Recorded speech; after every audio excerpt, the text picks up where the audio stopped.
Well, now that we're in the midst of summer and vacations are in full swing, while you may have your usual getaway destination, some non-traditional excursions could also be a bit of freshness to your summer travel. Joining me now from Fort Lauderdale, Florida, is Mark Murphy, founder and CEO of TravelPulse. Mark, thanks for joining us. Let's break it down here for our viewers, especially on the East Coast. Where's a good spot to visit? Well, you know, a non-traditional thing to do is go check out a small little town, and I love New Hope, Pennsylvania, and the sister town across the river in New Jersey, which is Lambertville.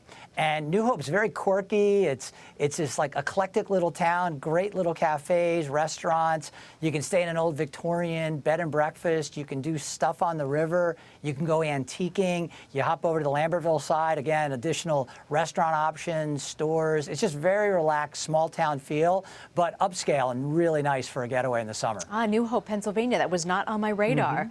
You should check it out. I'm a Florida girl, and Mark, I love Florida, but if that's not the destination, but you want something in the South, where else could you go?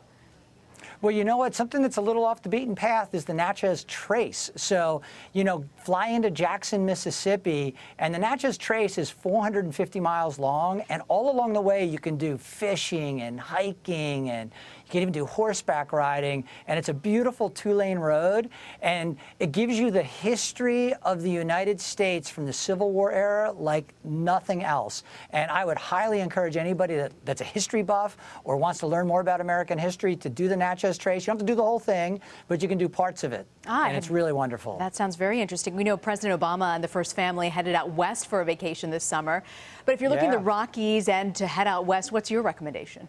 Well, I can tell you the Obamas are not doing hut hiking in Colorado now, are they? So, but I would certainly check that out. That is really neat. Skiers will do hut hiking in the back country. What exactly is that, Mark?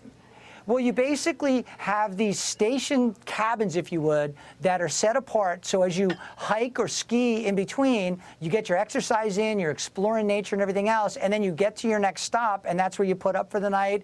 Many of them have food provisions brought in advance, so you're not hiking your food in, and they're actually really wonderful. They get booked up very quickly, so you want to do that and get ahead of it. But I checked it this morning, and there are plenty of dates still available, so take a look at that. Just Google it online, hut hiking in Colorado. It's wonderful. Oh, and it's summer in the beautiful. mountains is fantastic. Yes, I was just saying it's gorgeous this time of year. Yeah, and if you want to do something a little further west, I absolutely love Sedona, Arizona.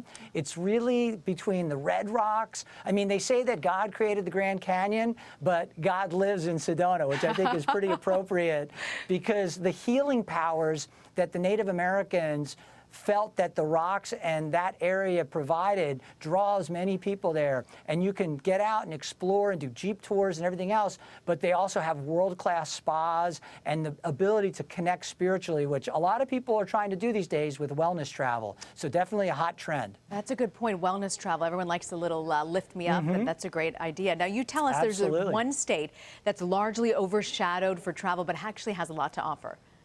Well, yeah, Alaska is an amazing destination, right? It's spectacular, but it's really a summer travel destination, and it's very driven by the cruise industry, and it's very driven by older Americans. People wait till they retire to go to Alaska, and I say don't wait, go now, because I've been there many times, and you can take a helicopter ride from Juneau and land on a glacier called the Mendenhall Glacier, get out and hike on the glacier, and that's amazing. You can do dog mushing, so you can actually take a dog sled out and do that. You can go to Denali National Park, where you can drive your own car in for about 15 miles, but then the rest of it are these buses that look like school buses. They're really school buses, and you do this incredible wildlife viewing, and Mount McKinley is your backdrop. I mean, you can't get more spectacular than Alaska in the summertime. And the reason it's overlooked is because people just think it's too far to get to, but you can definitely get up there and enjoy a getaway, and it's really not as far as you think. So definitely explore Alaska. Mark Murphy, founder and CEO of TravelPulse. Thanks for the recommendations, Mark. You're welcome, Rena.